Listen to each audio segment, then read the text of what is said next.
І я кажу, да Вінчі, говорю, що це? Що це? Він каже, ну ти ж хотіла бути не сама. Ти ж сказала, що тобі вдома одній одинока. І так і сідає, з'явився Х'юго в нашому житті. І під'їжджає хлопець да Вінчі, на номерах да Вінчі. Я те розказала, я думаю, боже, який понтовик. Їздить на номерах да Вінчі. Він каже, я знаю, що так не робиться. Каже, я не можу іначе. Він каже, я не можу по-іншому. Він каже, зрозумій мене. А я так стою, кажу, зрозумій мене, я не зможу жити без тебе. 5 ранку виїхала на чергування. В той день мав працювати наш сонцепьок по позиціях. І да Вінчі якраз, сиди, будь ласка, і да Вінчі якраз в той день мав їхати вибирати позиції під сонцепьок.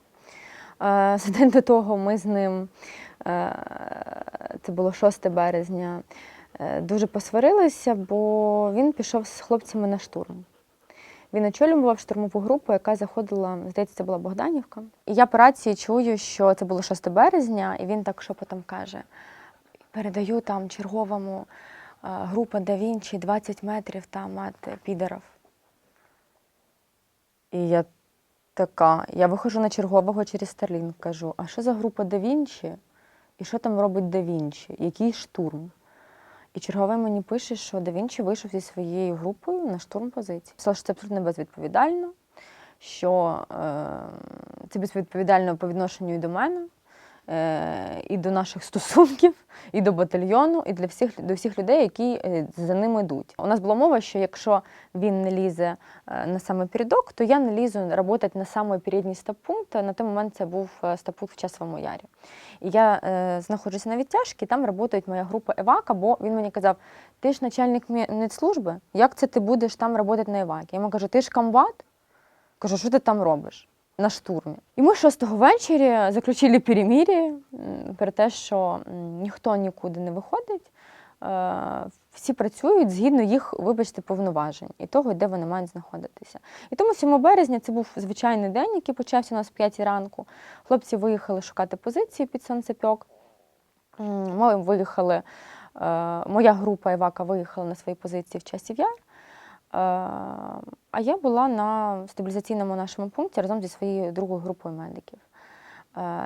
Наш стаб-пункт був пунктом збору всіх поранених, і на нього мені, як начмеду, докладали по всіх поранених. Мабуть, десь за хвилин 30 до того, як прийшло повідомлення про важкого 300-го, Вінчі мені пише смс-ку, привіт, як ви там? У вас все нормально, не обстрілюють? Я йому пишу, ні, все добре, що ви?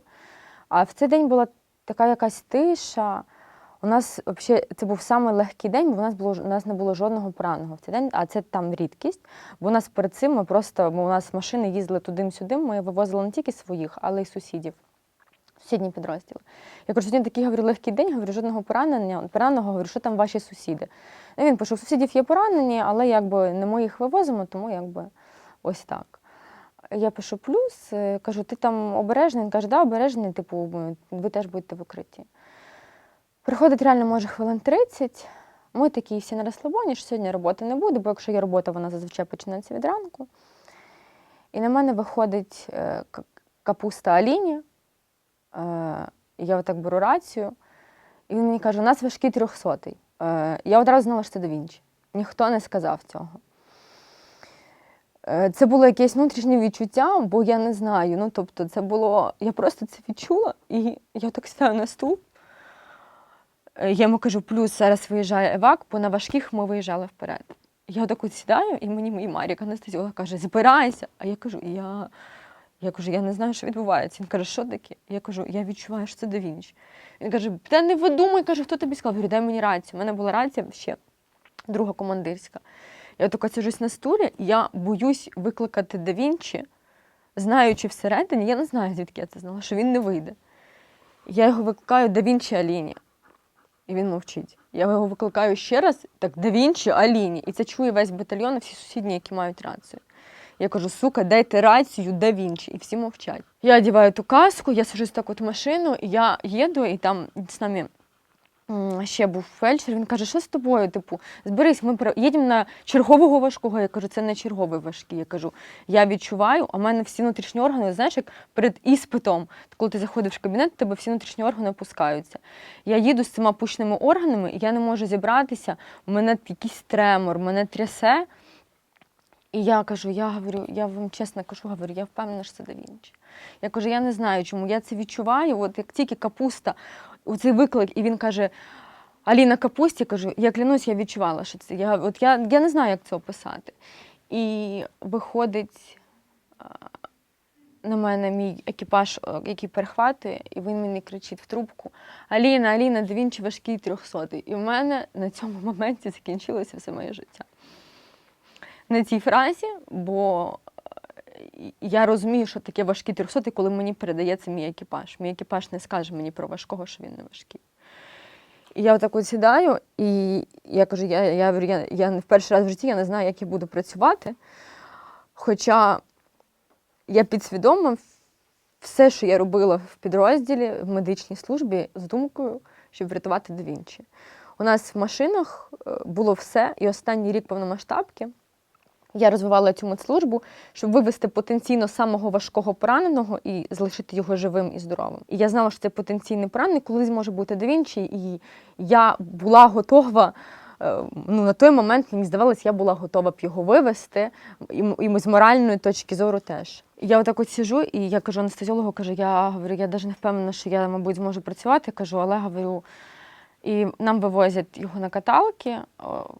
Я це тільки бачу, до мене підлітає Капуста, говорити, що там вибач, а я просто, у мене, звісно, починається істерика, я починаю бити ногами цю машину, я починаю бити Капусту, тому що да Вінчі, у нього так спущені руки, і він повністю без свідомості його зносить на цю каталку. Він лежав в машині на попереднього еваку, ми перекладали його до себе. І Капуста мене забирає в відсік, де є водій, де знаходиться водій. І я відкриваю це вікно, я просто починаю кричати, бо я бачу, що там просто, там піздець. Да, я на якомусь моменті, цей момент настав через 5 хвилин, коли я зрозуміла, що я не можу і не спробувати його врятувати. Я вилажу в своїй амуніції в це вікно, щоб не зупиняла машину. Я підходжу, я бачу його лице, він без свідомості, без нічого. Я відкриваю йому око, щоб подивитися на розмір зрачка, там зрачок був такого розміру. Я поворачуюсь на анестезіолога, і він каже, це не те, що ти думаєш, це не те, що ти думаєш. І я йому кажу, Марік, він загинувший. Він мені каже, ні, це не те, що ти думаєш. Він каже, набирай, готуй, там у нас був препарат, Тактоплекс, який він дуже дорогий, його мали використовувати на евакі.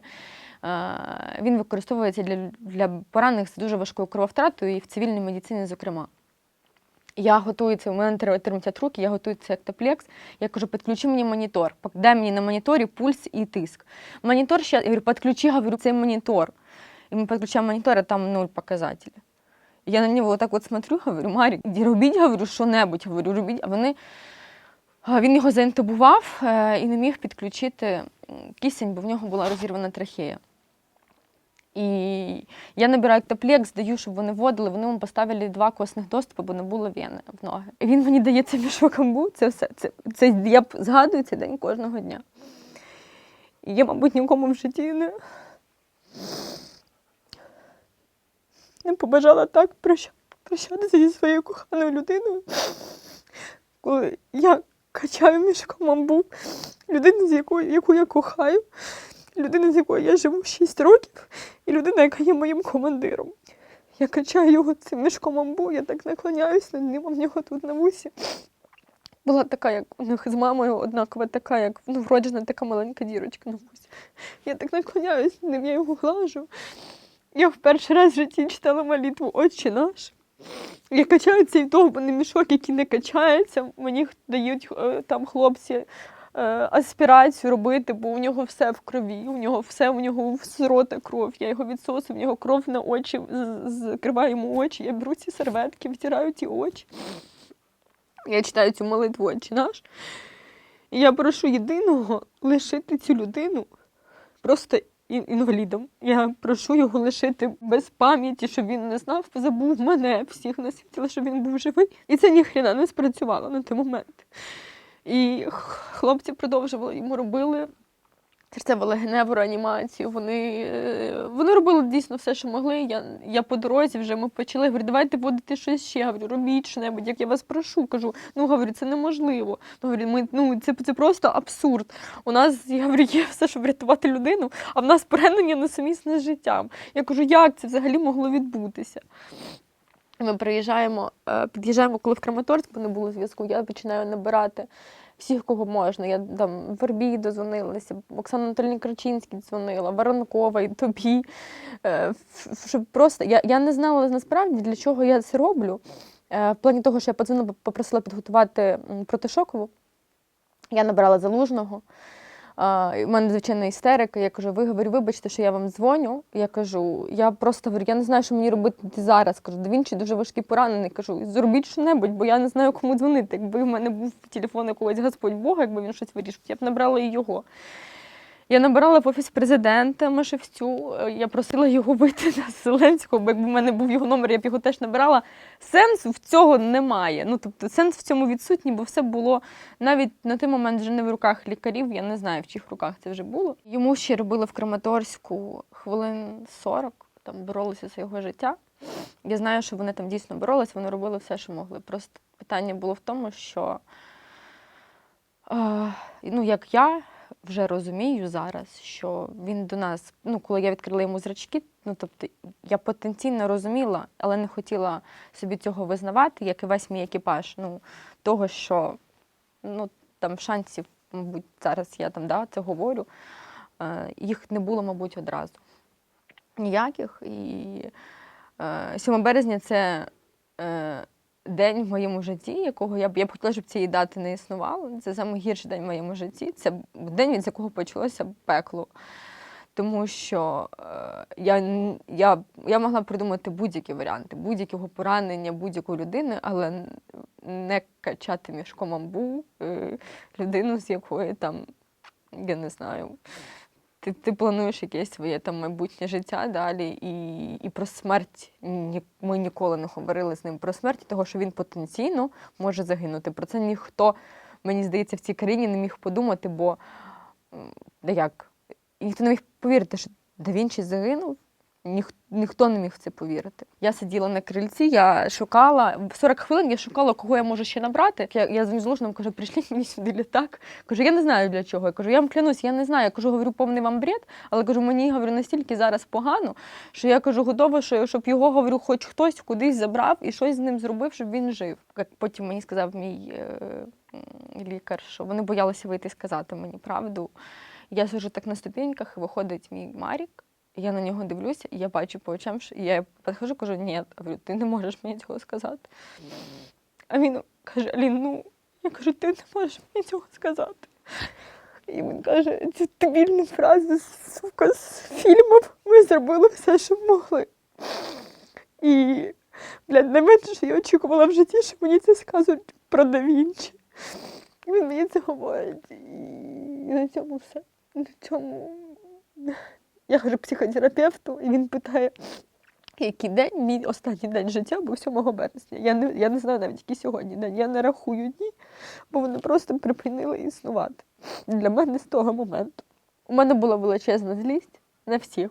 Тобто, це, мабуть, природньо, але на той момент мені здавалося, що я настільки ненавиджу всіх людей, які лишилися живими, всіх людей. Так не можна казати, я розумію, але для мене це було його смерть. Вона є настільки несправедливою і дурною. Всі смерті несправедливі і дурні. Але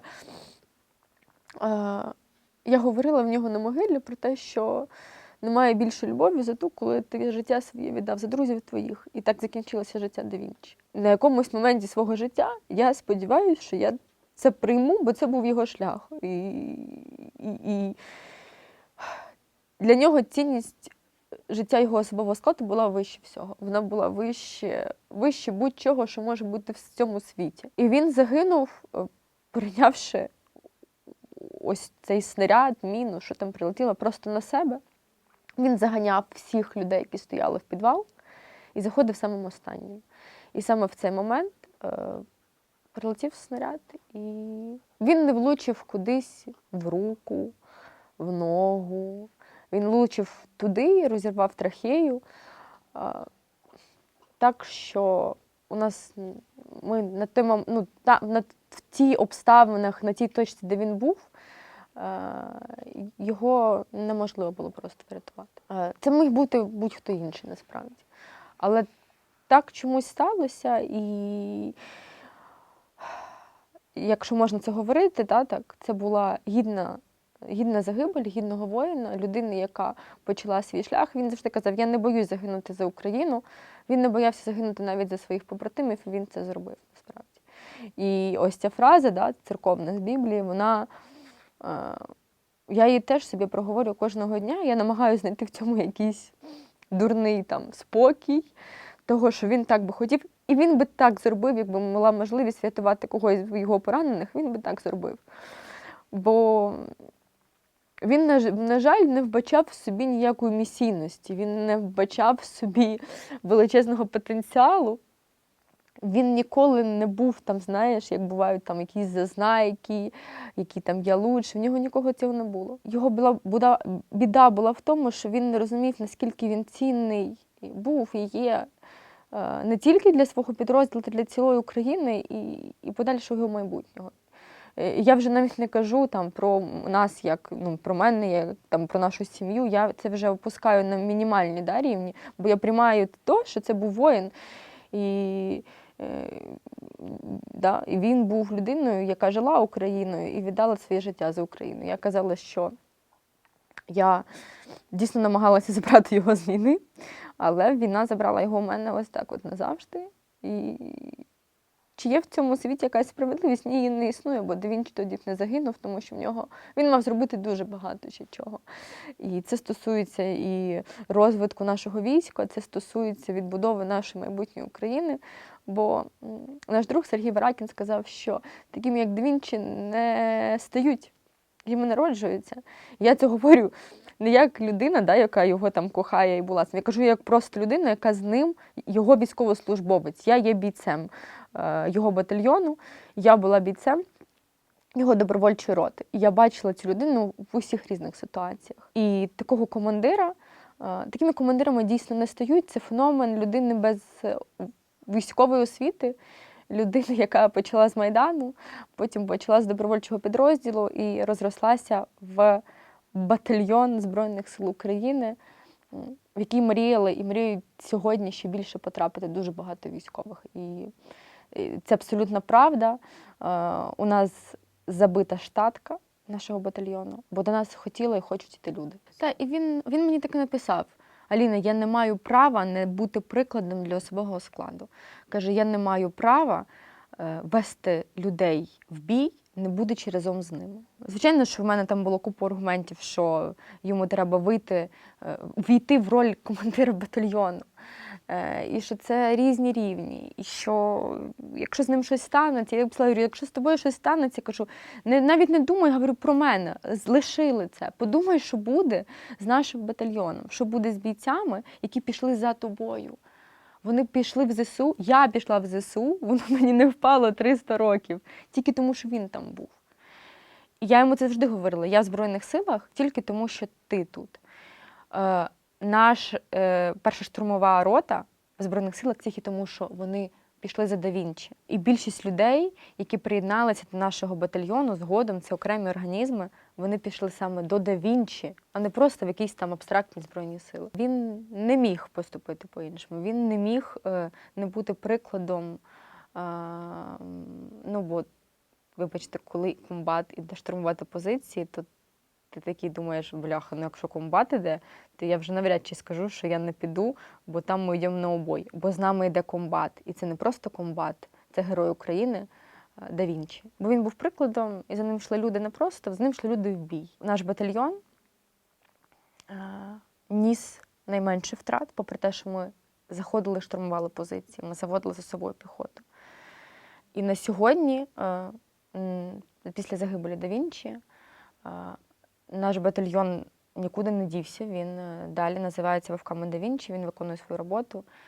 в нас є втрати, в нас є поранені і загиблі, але вони в меншій кількості все одно тому, що у нас є якийсь кістяк, у нас є якісь принципи да Вінчі про піклування за особовий склад лишилися.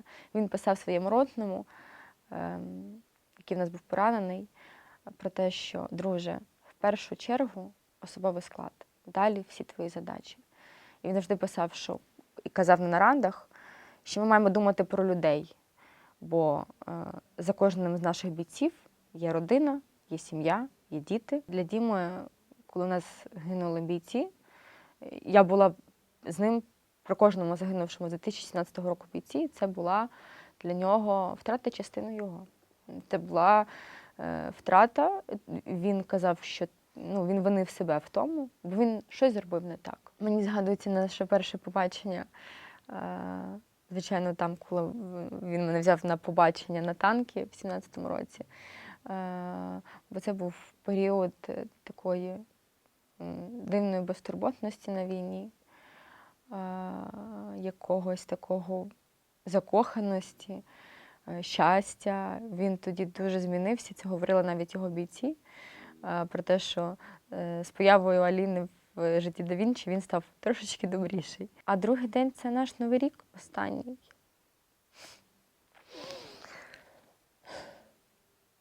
Останній. Ми святкували перший наш. Це був 2000. Це був цей останній Новий рік наш, який ми святкували. 2022 рік. Він вперше святкував спочатку Майдану і війни. Він вперше святкував його вдома, у нас вдома в Києві. Я, він і Х'юго. І це був наш перший і останній сімейний Новий рік. Ми, як звичайна родина, наряжали ялинку разом. Ми дивилися привітання президента по телевізору, де ми з ним були разом. Ми дивилися якісь «Один дома» далі, фільми ці. Просто лягли, потім спати і зранку поїхали на якусь зустріч його чергову.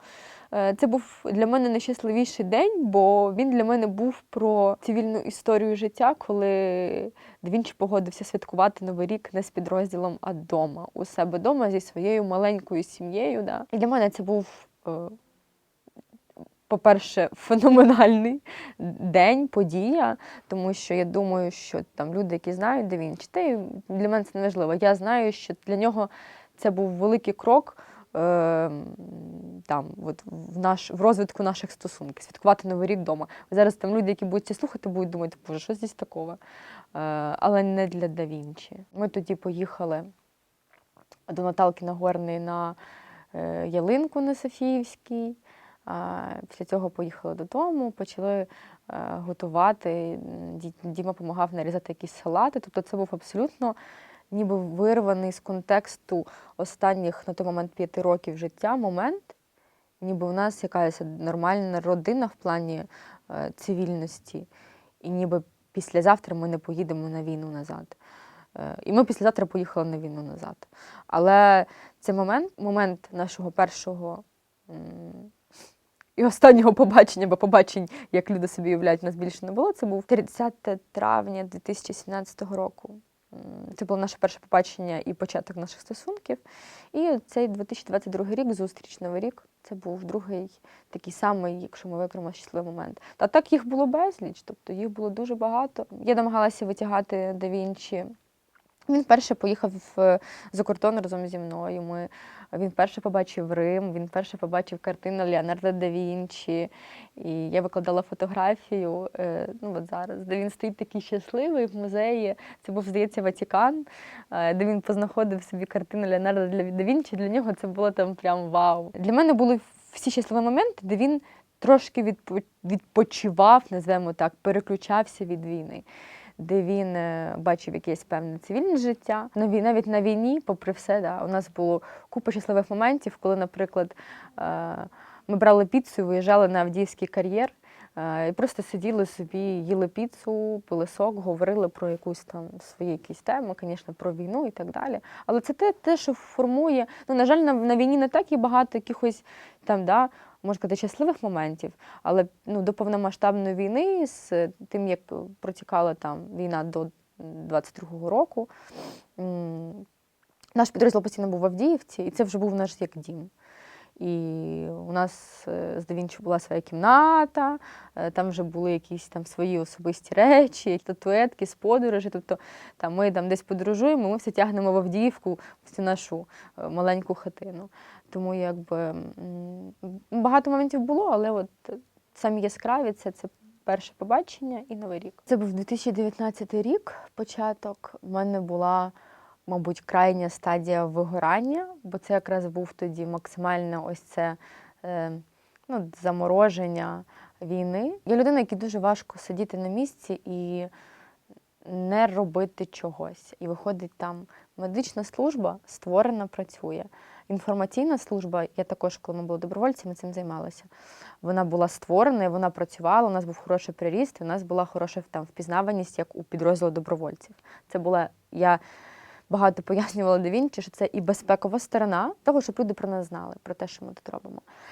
Також я розпочала ось цю еру нашого маленького відділення БПЛА, навчалася літати на Валькірії, на коптерах. І потім, коли це все прийшло в підрозділи, коптери і Валькірії, я передала це іншим людям, які далі цим займалися. І виходить, тут я сиджу і розумію, що ми їздимо на виїзди, бо ми, попри там, те, що це був 2019 рік, у нас були кожного дня виїзди, вони були монотонні, ти виїжджаєш, пушка відстрілялася, машина відчергувала, ти вертаєш назад, і ти так лежиш і просто думаєш, це моя була думка, що я деградую.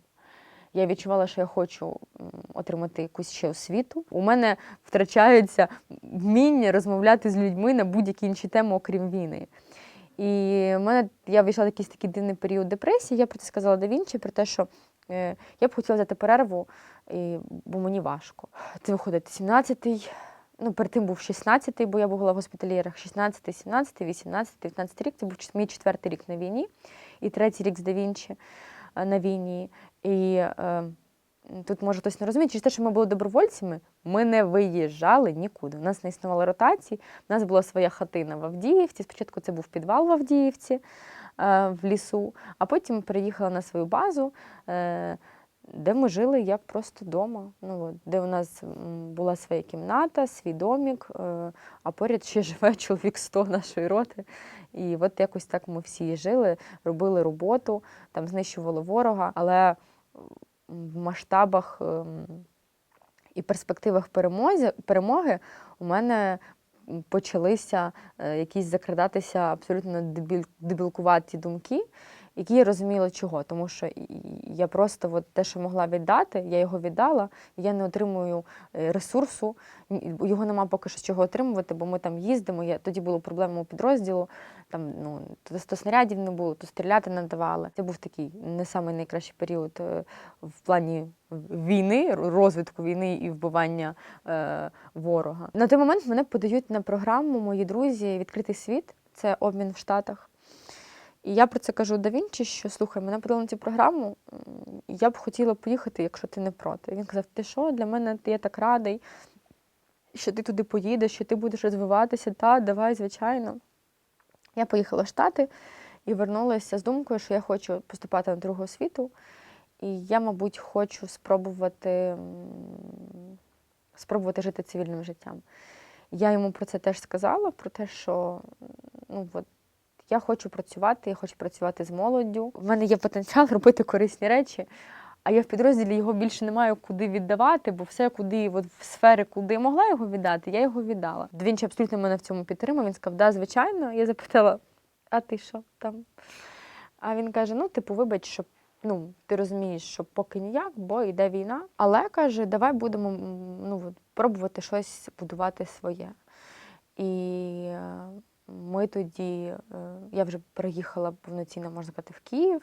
Ми переїхали в спільне житло, це важко сказати, бо Давінчі постійно був на війні, але там у нас була домовленість, що він приїжджає на 7 днів в місяць, тобто раз на тиждень повноцінний, або кожні вихідні.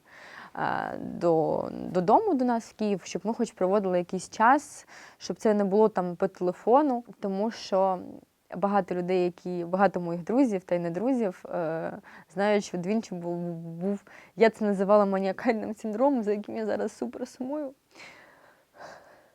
Він дзвонив мені 24/7.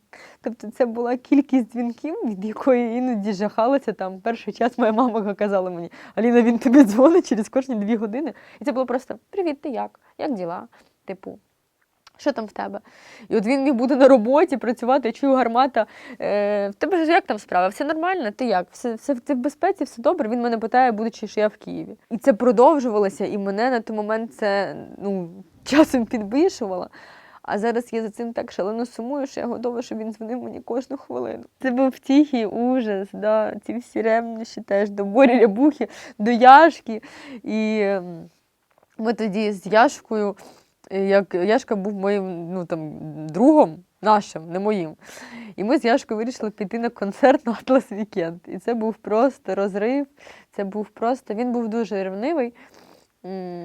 І я розумію, чому також, тільки зараз. По його загибелі я розумію, чому в мене певні пазли склалися, чому так було. Ми дуже багато сварилися, особливо останні пару місяців до його загибелі. Дуже багато, тому що ми провели рік повномасштабної війни, отак, плече до плеча. Він зі мною радився в багатьох військових речах, як так.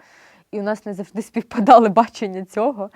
І ми сварилися на почві роботи, ми сварилися на почві особового складу. Це все супер впливало на наші стосунки. І він завжди казав: давай відокремлювати роботу. Я говорю, ми не можемо зараз, бо наші стосунки живуть в повномасштабній війні. Кажу, ми не можемо цього робити. Я вже зараз розумію, що він дуже часто на мені просто зривався емоційно, просто тому, що я була найближчою людиною. Я не скажу якийсь мальчик для биття, але я зараз розумію, що я була людиною, на яку він міг свій пар весь виносити.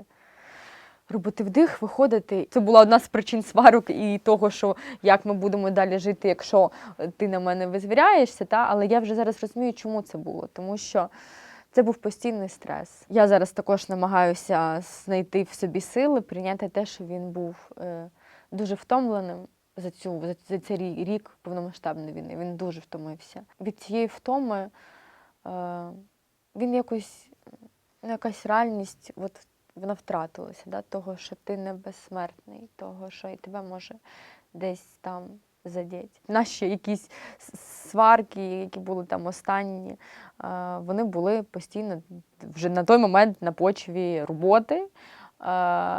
І це насправді одна з таких причин, коли важко бути в одному підрозділі, але це не було б для мене можливо. Я завжди його шантажувала тим, що я піду в інший підрозділ, якщо він не буде випускати мене на передову.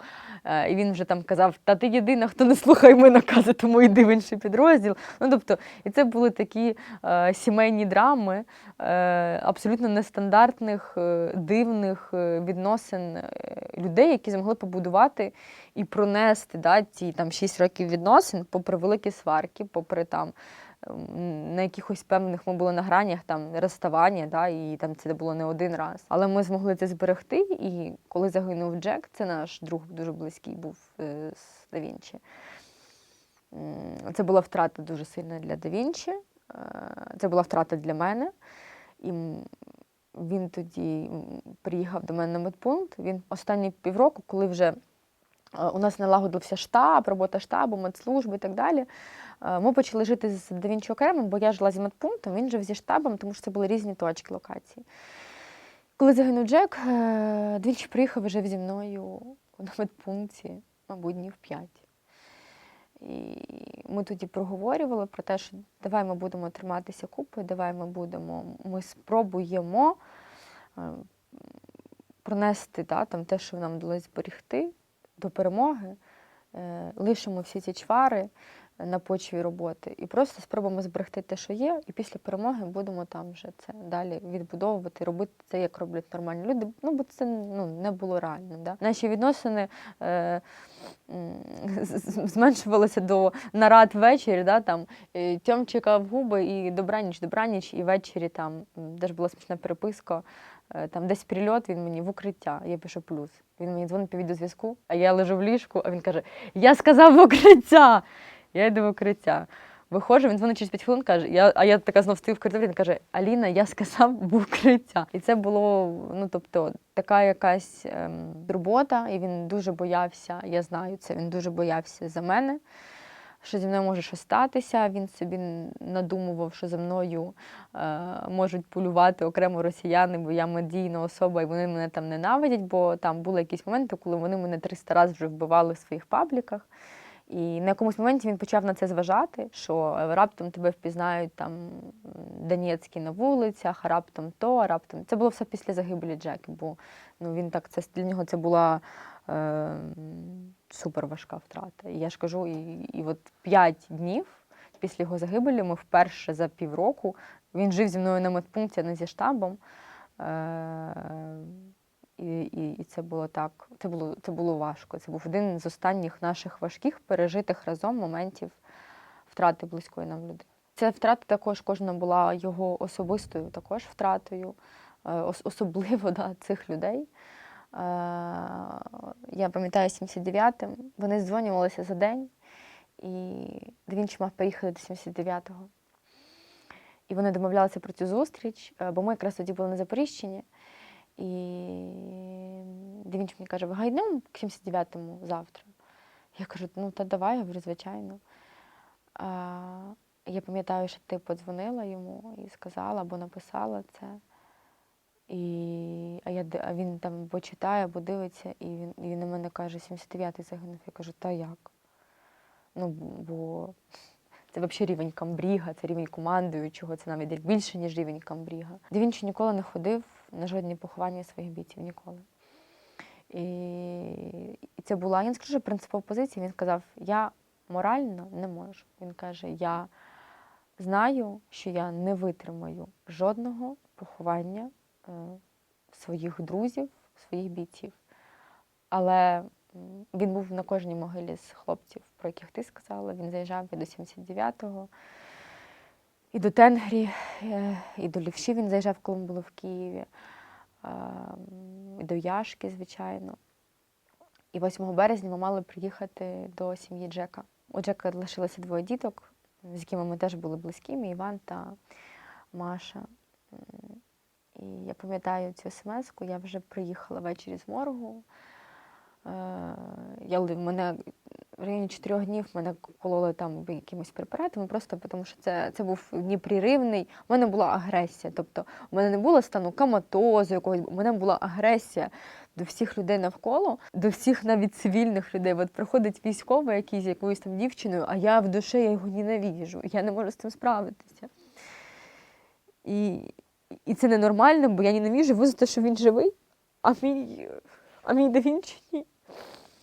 І мені пише Маша, каже, ну що ви там? І це було десь 6 вечора. Вона мені пише, я так лежу на кушетці, просто так дивлюся в потолок. Всім ж людям треба було набрати і обов'язково особисто спитати, чи це правда. Я просто не відповідаю ні на які смс, я дивлюся, приходить від Маші смс, це дочка Джека. Привіт, що ви з дядя Да Вінчі завтра приїдете? І я так от лежу.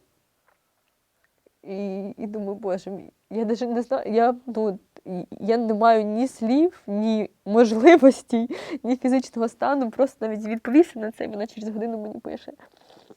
Аліна, я знаю, їй 8 років, я знаю, що дядя Да Вінчі загинув, і вона мені пише, ти маєш бути сильною, ти маєш берегти своє здоров'я, бо в тебе лишилися ми теж.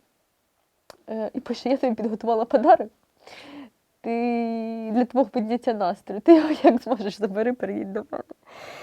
І це був просто ужас. Да Вінчі потрібно було постійно говорити, що, ну, тобто він чомусь ніколи не сприймав себе, от як ти говориш, великою особистістю. Ніколи. І він там, коли якось сумнівався, ну от в нього було часто сумніви в тому, чи там, може він там то. Я кажу, ти, говорю, можеш все. Я кажу, Да Вінчі, говорю, ти, говорю, людина, говорю, не те, що з задатками, кажу, за тобою, говорю, тягнуться люди, І це не просто якісь бійці, я говорю. І це якраз про ці вечірки, які він навіть влаштовував, на які приїжджали всі. І я вибачаюсь, наради сектору відбувалися на базі у Да Вінчі, у добровольця на базі, де були присутні на той момент командувач сектора, заступники сектора.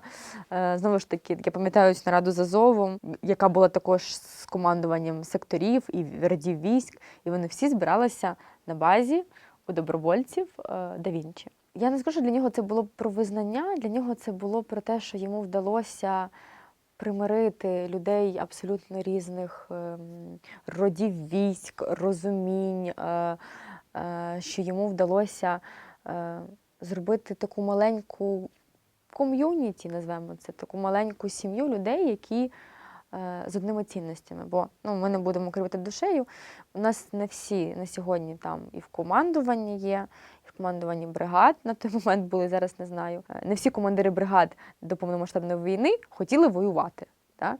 І не всі були готові вбивати росіян до повномасштабного вторгнення. І Да Вінчі хотів зібрати навколо себе ось цих ініціативних, ціннісних, мотивованих людей, які все ж таки, там, попри все, розуміють, що війна йде, і що вона буде далі йти, і що нам треба об'єднуватися і нищити ворога.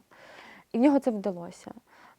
База в Авдіївці бачила там людей, мабуть, про яких, що вони там були, може і не можна навіть там десь говорити. Ця база побачила стільки рукостискань, які в майбутньому вилилися в дуже плітні там якісь робочі союзи, дружні союзи. Загалом там ця база об'єднала навколо себе, не база, Да Вінчі на цій базі, яку він зробив як свій дім, яку він старався розбудовувати. І чому для росіян було першою точкою вдарити по цій базі. Вони це зробили. Вони знищили нам цю базу. Намальовані портрети Бандери, Коновальця, Шухевича, де були для хлопців зроблені там всі умови, де в нас була своя площадка, де ми проводили всілякі там заходи до Дня Незалежності, Дня добровольця. Тобто, мовно, я пам'ятаю, що коли, це, здається, був День Незалежності, Да Вінчі зробив такі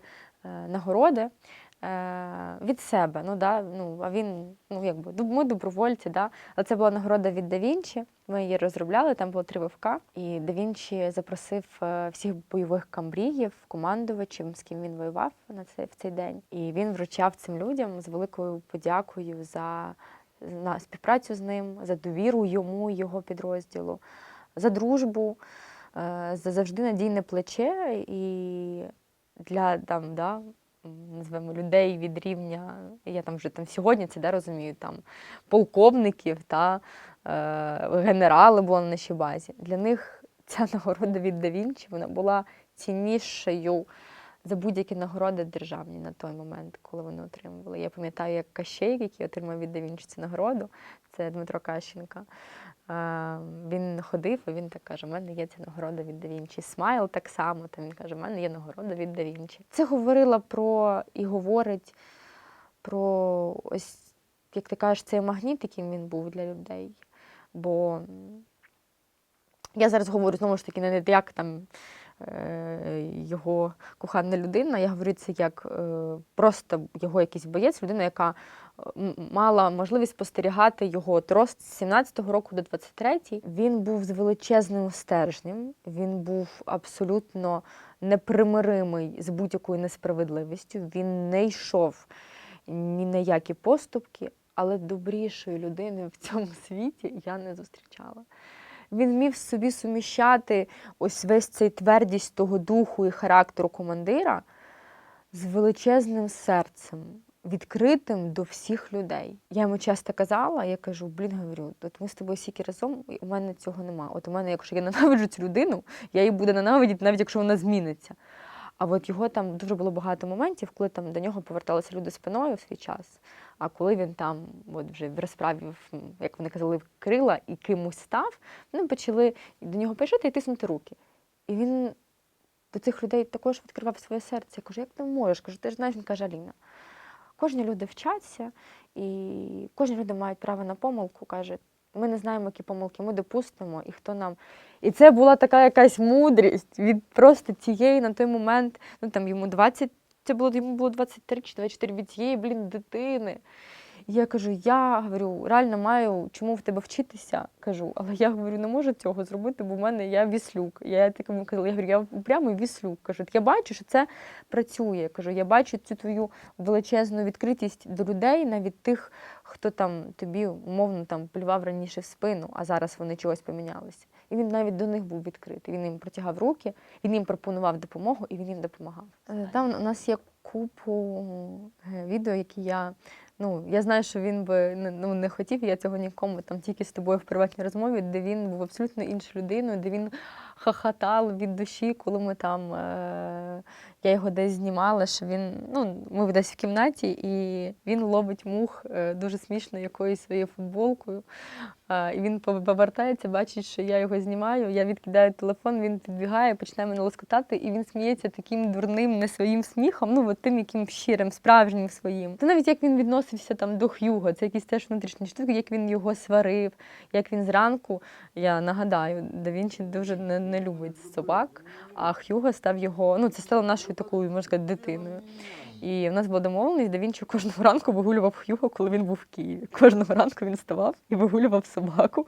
На поводки ходив з ним і вигулював собаку. Він дуже любив фільми, серіали, і ми в Авдіївці передивилися, мабуть, ми передивилися всі сезони «Ігор Престола», ми передивилися всіх «Вікінгів», ми передивилися всі «Марвели». У мене була мрія поїхати, я дуже хотіла на мис року в Португалію. І ми туди поїхали, і Да Вінчі побачив, що там люди серфять. Він каже, я хочу серфити. Я кажу, ти вмієш? А він ще англійську не знає. Він каже, ні.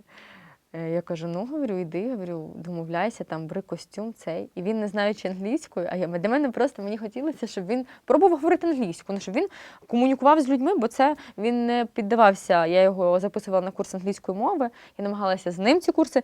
Людина не піде, я кажу, іди, говорю, ти ж він хотів вчити англійську, іди. Він вертається з дошкою під свій розмір, з костюмом, з цією штукою. Я кажу, як? Він каже, я не знаю, я йому і каже, все, я кажу, а гроші заплатили? Він каже, да, він показав мені на калькуляторі суму, я йому дав. І в мене є ці відео, де людина в перший раз стає на серф, він провів тоді годинки 3 чи 4, виходить з цього океану і каже, Боже, це така сила, каже. І я ніби відчуваю, що я віддав всю якусь втому і все цьому океану. І він каже, я такий щасливий, просто каже, від того, що я зайнявся чимось новим. І це не пов'язане, він не проговорив, що це не пов'язане з війною. Але я ж бачу, що це те, що не пов'язане з війною. Він каже, мене це так драйвить. Каже, давай ми повернемося сюди там ще завтра. Я кажу, давай, кажу, але ми живемо взагалі в іншому місці, бо ми просто туди їхали. І він кайфував від серфу, він кайфував від сноуборду дуже сильно теж. Багато хто думає, що там він був абсолютно такою затятою військовою людиною. Ні. Він багато робив мені якихось там сюрпризів, як навіть з Х'юго. Це було абсолютно, це був, мабуть, як він сказав, це був мій перший і останній сюрприз для тебе, бо я просто була в шоці. Але коли у мене там, це був якраз момент, коли я стала депутатом Київради, і все несеться, там у фракції просто жесть, все горить, я там вдома мінімальну кількість часу. І я йому дзвоню, кажу, говорю, я так за тобою сумую, кажу, мені зараз так не вистачає твоєї підтримки. Я йому плачу в трубку, кажу, що я хочу, щоб ти був вдома. І він каже, добре, я скоро приїду. І ми домовилися, що кожного 14 лютого ми проводили разом. І я йому кажу, мені просто тебе не вистачає, як просто чоловіка поряд, як людина, яку я там, обійму вночі, і все, мені більше нічого не треба, бо я кажу, просто втомилася заснути сама в ліжку. І він приїхав 13 лютого і каже мені, поїхали в 10 вечора, зустрінемо мого бійця на вокзалі. Я на нього дивлюсь, кажу, я нікуди не поїду, їдь сам. Він каже, ні, не поїхали, зі мною зустрінемо бійця. Я їду з поганим настроєм, я чую, що про нього будуть розказувати. І в мене алергія ще на котів. Ну і Да Вінчі про це знав. Я так от сиджу в машині набубнячена, що він за якимось бійцем пішов. Він так мені стукає в вікно, я так відкриваю двері, а там така рожева клітка, як для кота. І в мене такий вираз, я кажу по злому, я кажу, я сподіваюся, там не кіт. А він каже, ні, не кіт. І я відкриваю цю клітку, а там маленький Х'юго ось такого розміру, який просто він не шевелиться, йому 2,5 місяці, його забрали від мами, та? Тебе забрали тоді від мами. І я кажу, Да Вінчі, говорю, що це? Що це? Він каже, ну ти ж хотіла бути не сама. Ти ж сказала, що тобі вдома одній одиноко. І так і сідай, з'явився Х'юго в нашому житті. І тут він мені дарує собаку, він був отакий, і він вимахав в квартиру, от те, що ви бачите зараз перед собою. І я кажу, а як я буду з цим собакою? Як я його лишу вдома? Я кажу, ти ще уїдеш, кажу, це я говорю, дитина. Ну, говорю, це справжня дитина, дитинча, яке вимахало б здорового пса. А він каже, ну, ти ж казала, що тобі одиноко. Я хочу, щоб тобі не було одиноко, щоб ти, коли мене немає, засинала з Х'юго в обнімку. Наступні півроку Х'юго їздив зі мною на всі засідання Київради. Він отак от сидів в своєму ліжаночці під столиком. Я клацала ті кнопки, Х'юго сидів поряд. Навіть якісь такі там ці дрібнички. От в цьому була якась його така... не тільки, що він там вояка і все. Ми планували якесь майбутнє, ми облаштовували нашу квартирку, він зносив туди всі свої нагороди, всі ікони, які він вірив дуже в Бога. У нас вся квартира була в іконах, всьому, що йому дарували люди і бійці. Він хотів, щоб це було вдома, щоб він там приїжджав додому, дивився. Бо там хлопці дарували йому коїни всякі, він їх всі тащив додому, щоб вони були вдома, щоб можна було там, коли каже, до нас приїдуть гості, я буду всім розказувати, що це, як це йде. Я кажу, говорю, добре, що гості, говорю, ти, говорю, приїдь до мене, хочу, говорю, трошки частіше. Якщо б прибрати ось цю момент нашого життя на війні і прибільшити трошки цивільного життя, то воно, в принципі, було от як у звичайних цивільних пар. Ми не так часто могли виїжджати, але ми, як могли, мандрували. Я намагалася показати йому за кордоном якісь там історичні місцевості, бо йому це було цікаво. Ті ж самі художні галереї, бо йому це було цікаво. Тобто він не був затягнутий на одній війні. Я ж кажу, він коли побачив там Леонардо да Вінчі картину, він прям став, каже, це справжній Леонардо да Вінчі. Я кажу, говорю, це справжній Леонардо да Вінчі. Ми були в Ватикані і просто ми проходили купу кілометрів, пішки роздивлялися всякі історичні споруди. Тобто жили якимось таким собі своїм тихим життям, в яке насправді ми старалися, у нас обмежене коло друзів, для нас друзів цивільних близьких, тому що я соціопат, я такий собі, у мене теж дуже маленьке коло спілкування. І Діма такий же самий. І ми обидва, поїхати десь до якихось знайомих друзів, давай положимо фільм вдома, подивимося. І це в цьому якось, може, ми десь і зійшлися. Він був перший, я ще злякалася, тому що він навчив мене слову «кохаю», а не «люблю». Це був 2017 рік, десь, може, через кінець літа 2017-го. Кажу, люблю, давай, пока. І він придзвонить, каже, а що значить люблю? І я кажу, в смислі? Він каже, нам треба буде поговорити про це. І я думаю, так. Хоча перед цим ми обговорювали, він писав мені, що так дивно, каже, знайти на війні людину, з якою ти проводиш 24/7, ми проводили тут 24/7, ми ще жили в тому підвалі в Авдіївці. Каже, людину, від якої ти не втомлюєшся, яку ти хочеш бачити кожен ранок, каже, і він пише, які би я хотів сказати самі дорогі в моєму житті слова. І я приїжджаю тоді в Авдіївку, він вертається, він каже, Аліна, люблю, ти можеш сказати мамі, ти можеш сказати собакам, що ти їх любиш, каже, а я тобі кажу, що я тебе кохаю. У нас не було слова «люблю», ми його не використовували один до одного. Бо він сказав, що слово «кохаю» Це те слово, яке я відчуваю до тебе. Це те слово, яке я хочу, щоб ти відчувала до мене так, як я відчуваю його до тебе. І це та людина, до якої я теж вперше сказала це слово «кохаю» як до чоловіка, тому що я з Дніпра, і в мене в обіході слова «кохаю» до того не було. Він навчив мене слова «кохаю», він навчив відчувати це слово так, як він це відчуває. Це у нас була така розмова про те, що він каже «я тебе не люблю», він каже «я тебе кохаю».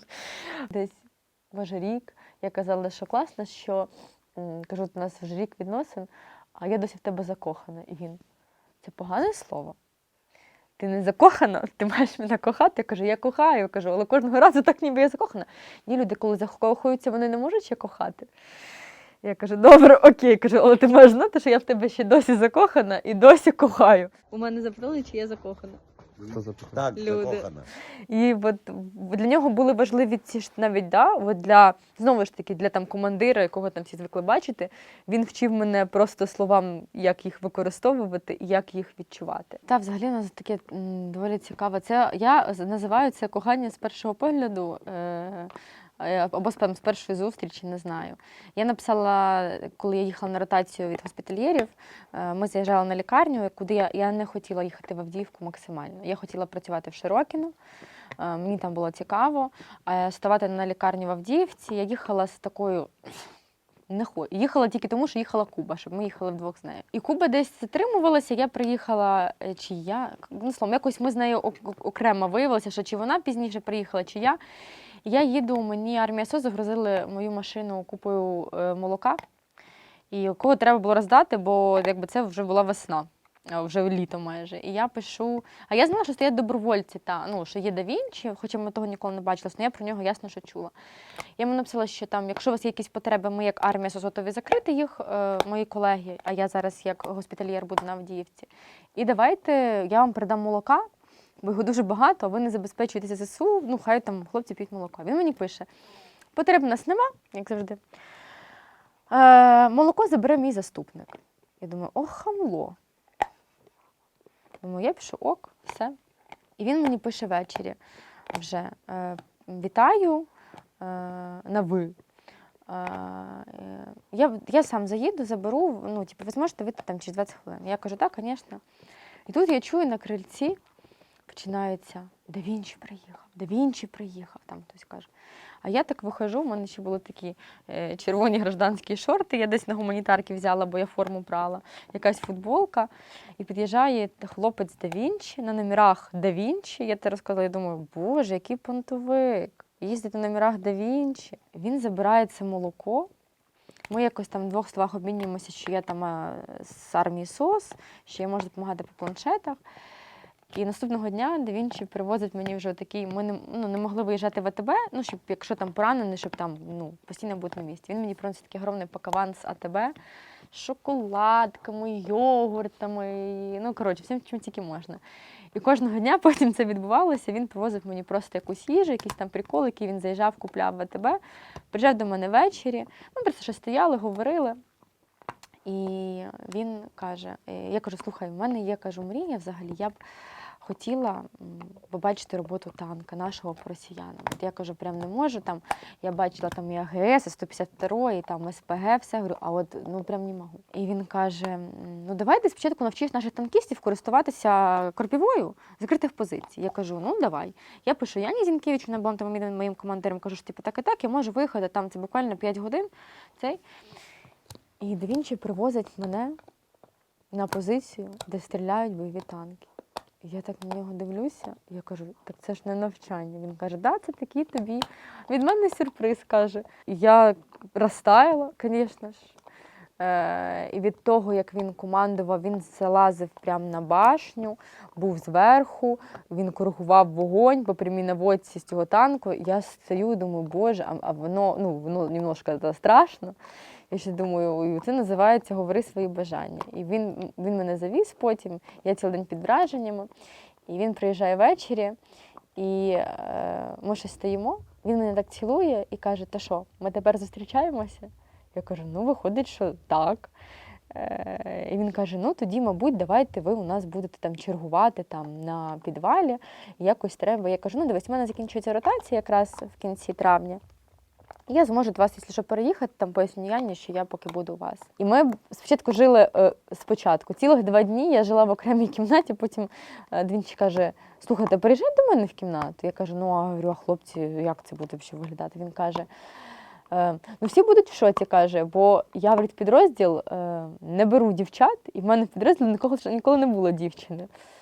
І всі були в шоці. Але цей шок швидко пройшов, бо я якось дуже швидко влилася в колектив. Ми там, почалося багато роботи. Створення медслужби, інформаційної служби. Ми почали робити якийсь хороший контент, фотографувати. Ну і якось воно так пішло, і я на другий день приїхала в його кімнату там на підвалі. І ми жили в цій кімнатці 2 на 2. Вдвох. Я туди ще тягнула всіх псів наших. І так от якось ми почали. З 30 травня 2017 року офіційно почалися наші стосунки. І десь через, мабуть, 2 дні я вже приїхала до нього як дівчина да Вінчі. Ми це ніколи не проговорювали. Він, коли загинув Джек, в цей день він приїхав до мене вночі і сказав, що більше за все в житті він собі боїться, він собі ніколи не пробачить, і він не буде з цим жити, якщо зі мною щось станеться. І я його перший раз бачила в стані, в якому він був. Смерть Джека була жахливою, насправді. Там смерть тих людей, які загинули в той день у нас, всі смерті жахливі, але то було дуже великим ударом і для підрозділу, і для всіх. І я в перший раз бачила да Вінчі в такому стані, і він в перший раз говорив мені за це, якщо зі мною щось станеться, каже, я відчуваю. Він каже, я відчуваю, що це може статися. Він каже, Ліна, я не буду з цим жити, я не зможу з цим жити. І він тоді попросив мене уїхати на 3 дні додому в Дніпро. Він каже, я не можу працювати. Каже, ми починаємо якусь роботу, а я думаю, що ти там на медпункті, і що прямо зараз ти прилетить ракета і тебе не стане. Каже, я не можу працювати. Каже, я тебе прошу, поїдь на 3 дні, і ми відпустимо якось цю ситуацію, ми нормалізуємося. Я йому кажу, а якщо з тобою щось станеться? Я кажу, ти думаєш, що буде зі мною? Першу чергу подумати, як буду жити я. І я навіть коли це говорила, я в це не вірила, бо я не уявляла, як да Вінчі ніколи, як він може загинути, як я буду жити без цих постійних смс-ок. І це просто, я тобі скажу чесно, я не вірю зараз. Мені здається, що це якесь покарання для мене. Через те, що ми часто сварилися останнім часом. І це покарання пройде. І колись в мене знову буде смс-ка від да Вінчі коханий, там, привіт, ну що ти, нормальний прикол потягнули, чи щось таке. І я, чесно, я з цим не можу змиритися, я ніколи не змирюся з цим. І я знаю зараз, що я підсвідомо просто жду, коли це закінчиться, коли 7 березня нарешті зупиниться в моєму житті. І просто життя, яке було, воно просто буде далі. Тому що ніколи за всі роки я розуміла, що він постійно в ризику. Але мені здавалося, що його оберігають купу людей, які його обожнюють і люблять. І мені здавалося, що моє кохання і моя любов його теж оберігає, бо я постійно з ним. І що цього не може трапитися ніяк. Тобто це неможливо. Це те, що неможливо. От земля не може бути плоскою, а да Вінчі не може загинути. Це було, попри те, що там він постійно був попереду. Як він може загинути, коли я почула по рації, що він виходить з групою на штурм, це було 6 березня. Я коли це почула, я ж тобі кажу, у мене мої ж медики це чують, і всі такі, да Вінчі, для всіх це був шок. В смислі, комбат веде на штурм когось. І я ввечері з ним говорю, кажу, да Вінчі, так не робиться. Він каже, да, я знаю. Він каже, я знаю, що так не робиться. Каже, я не можу іначе. Він каже, я не можу по-іншому. І він каже, зрозумій мене. А я так стою, кажу, зрозумій мене. Я говорю, я не зможу жити без тебе. Він каже, то все буде добре, чого ти починаєш? І 7 березня, і я це... Те, що коли мене викликав Капуста, і коли я без слів, я відчула одразу, що це був да Вінчі. Я думаю, що це якось ось ці якісь останні, можливо, його моменти, його секунди життя, Я відчула просто це. Я ж кажу, я не знаю, як. Я знала, як тільки Капуста викликав мене, просто по рації був. Аліна, важкий 300. Я кажу, я виїжджаю, я тако сідаю, і в мене руйнується все.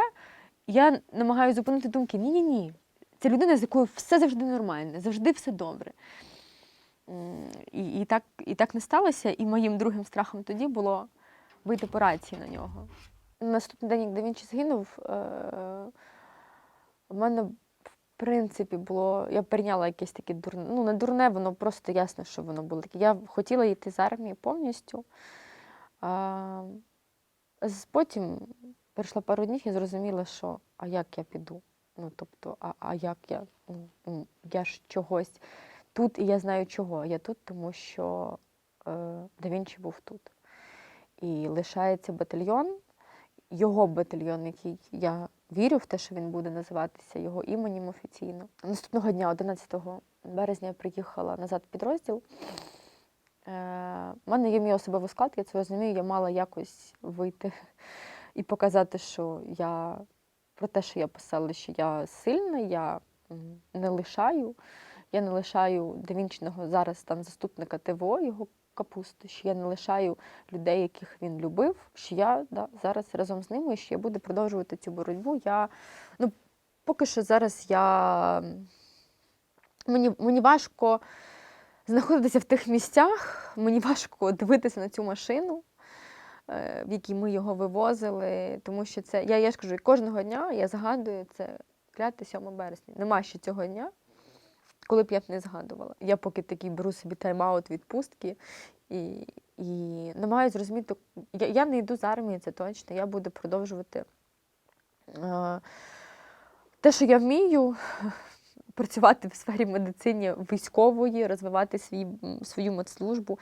Ми після смерті загибелі Да Вінчі через 4 дні я силами одного батальйону свого, ми відкрили стаб-пункт, який обслуговує на рівні бригади. Ми це можемо робити, я знаю, що є великий потенціал, і що я можу це організовувати, і в мене є люди, які готові це робити і працювати там. І я, мабуть, не маю ніякого права перше перед Да Вінчі здатися, скласти руки, але я про це писала, я кожного дня знаходжу причину встати з ліжка і жити. Я не настільки сильно, щоб зупинити своє життя. Я не можу цього зробити. Якби в мене було трошки більше сили, мабуть, я б це зробила, але кожен мій день починається з того, що я так от стою і думаю, чому я прокинулася? Чому я не можу просто в цей день взяти і далі не прокинутися? І цей кожен день він починається з пошуків сенсів приїхати і щось зробити для Діми там. Вчора це були стипендії, сьогодні це інтерв'ю. Завтра це якась там чергова зустріч теж по меморіалу і боротьбі за Аскольдову могилу. Тобто, тому поки що я знаходжу в собі сили хоча б кожного ранку встати і поняти, для чого я сьогодні проживаю цей день. Нагорода Героя України для Да Вінчі була вперше і єдина. Сьогодні вже не єдина, він нагороджений другою державною нагородою посмертно, нижчою нагородою. Але Герой України його нагородили перше при житті живого добровольця. Я пам'ятаю, я на той момент була за кордоном. Він дзвонить мені по відео, каже: Ліна, я не вірю. Я кажу, що? А я вже думаю, що сталося? Він каже, завтра буде нагородження. Я кажу, яке нагородження? Каже, мене нагороджують, кажуть, що мене чимось нагороджують. І не говорять чим. Слухай, тут такі слухи ходять, що там така нагорода буде. Я кажу, говори, слухай. А я хотіла, щоб це було сюрпризом. Я кажу, давай, говорю, подивимося. Він каже, я просто не вірю. Він каже, я не вірю. Я кажу, говорю, ти наперед, і щоб не розчаровуватися. Не розчаровуйся, кажу, може чимось. Подія, одна з найвеличніших в моєму житті, бути присутньою при врученні йому цієї нагороди. І я пам'ятаю, мене пропустили з боєм на той балкончик, сидять якісь представники ОДА, я так на балкончики знімаю, і я реву взахльоп від того, що я настільки рада, що нарешті його і весь рух добровольців визнали, бо це величезне визнання було. І для нього це було визнання, і для добровольців України, для нашого підрозділу. Я взахльоб реву, тому що це для мене це була така фаталістична подія. Це була подія, яка поміняла і в його житті теж. Він далі ніс гордо це звання Героя України. Він і його підрозділ також. Я не вважаю, що є більш гідне місце, де можна було поховати Да Вінчі в цій країні, окрім як на Аскольдовій могилі. На жаль, у нас не створено єдиного якогось комплексу, де поховані були б гідно бійці, командири, Герої України. І питання з Аскольдовою могилою було, я хочу, щоб він там був. Я хочу, щоб люди приходили туди. Це місце визначне. І ми, коли говорили з Да Вінчі про старість, хочу жити там, де видно Дніпро, і щоб була якась гора.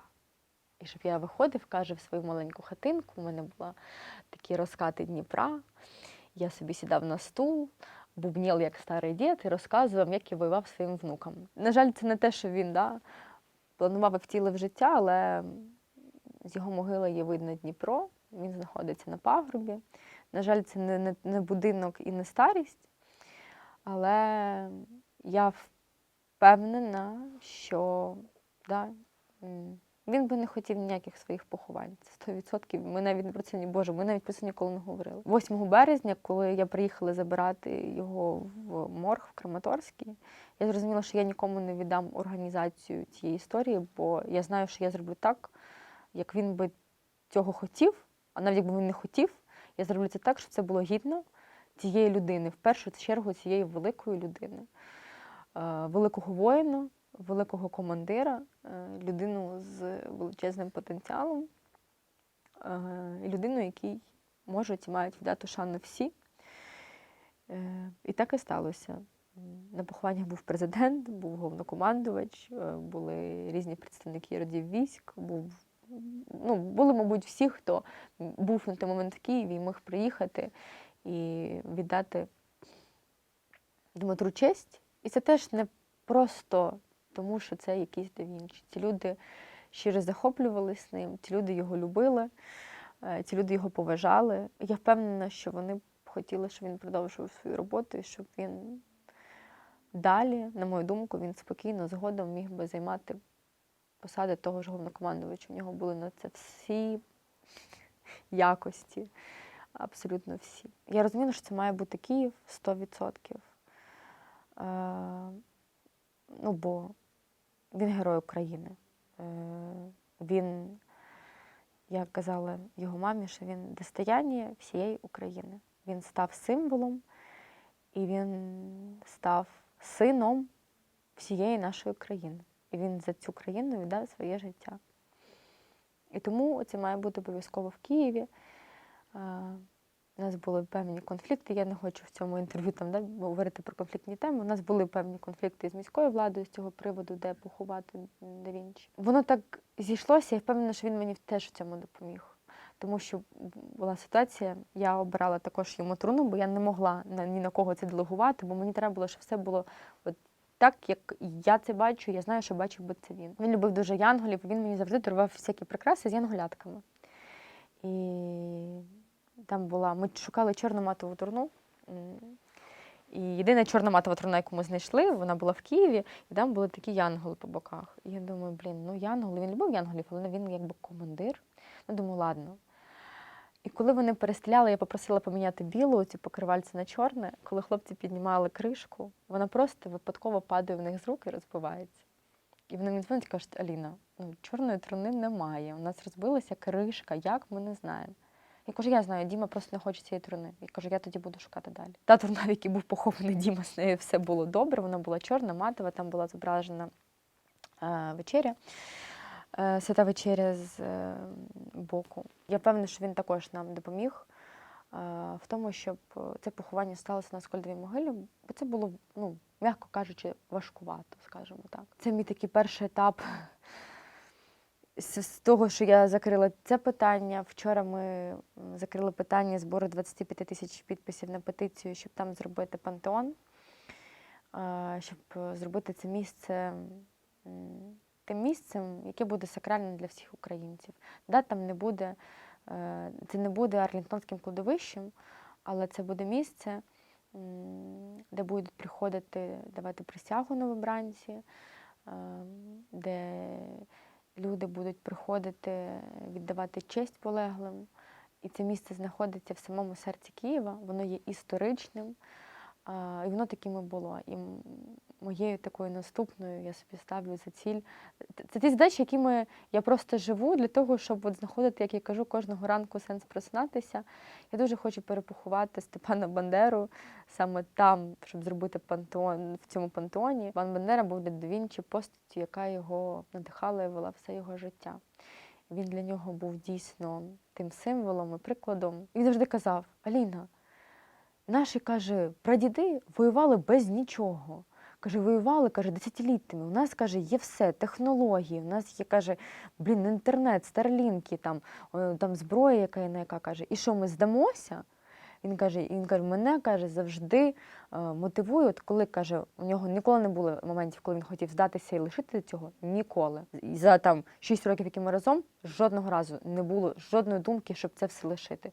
Він завжди казав: я знаю, що якщо змогли наші пращури, і вони робили все в умовах просто неможливих для створення нашої країни, каже, для мене, каже, є честю продовжувати робити їх справу. Тому це була людина військова від макушки до кончиків.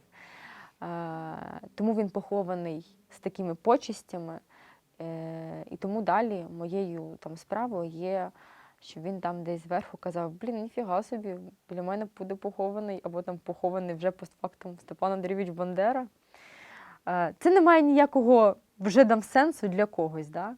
Але це ті сенси, яким я сьогодні продовжую жити, які важливі для мене. І хтось каже, для нього це вже не важливо. Ніде він похований, ніде. Це важливо для поколінь, для наступних поколінь. І моєю задачою його друзів, я впевнена, є те, щоб пам'ять про нього жила завжди. Його ніхто ніколи не забуде, навіть якщо ми нічого не будемо з цим робити. Але задачою всіх нас є те, щоб пам'ять про нього росла, була, і він ставав новою постаттю, новим сучасним Степаном Андрійовичем Бандерою для нових майбутніх українців. Перший день я ревіла біля лікарні, я орала на нього. Думками я кричала про те, що я його винила, я його виню. Я знаю, що так не можна, але це той стан, в якому, знову ж таки, я перебуваю. Я казала: ти так хотів побачити перемогу, і мені так болить, що ти її особисто не побачиш, і мені за це реально болить. Він віддав все своє життя. 17 років він був на Майдані за цю країну, далі він пішов одразу добровольцем. І якщо спитати у його мами або сестер, як часто він бував вдома, то це можна перерахувати на пальцях однієї руки. Він все життя був на війні. І він присвятив своє життя для здобуття перемоги України. І це так несправедливо, що він особисто її не застане. І тому я дуже хочу, щоб всі військові, побратими і його друзі, які будуть читати, слухати це інтерв'ю, вони робили все, щоб це сталося, щоб наша Україна здобула перемогою. І це буде тим спокоєм для да Вінчі, якого він заслужив. Це буде його перемога в тому числі. І це також одна з причин, чому я хочу і буду просинатися, мабуть, кожного ранку, для того, щоб на якомусь своєму мікрорівні наближати ту перемогу, якою він хотів більше за все в своєму житті, і за яку він поклав, власне, своє життя.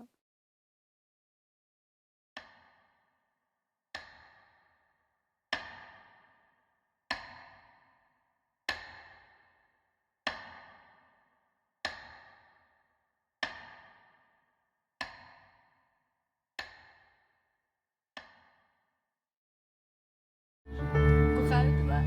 Дуже сильно? Дуже сильно. А чого ти дивишся далі на мене? Я тебе теж дуже сильно кохаю.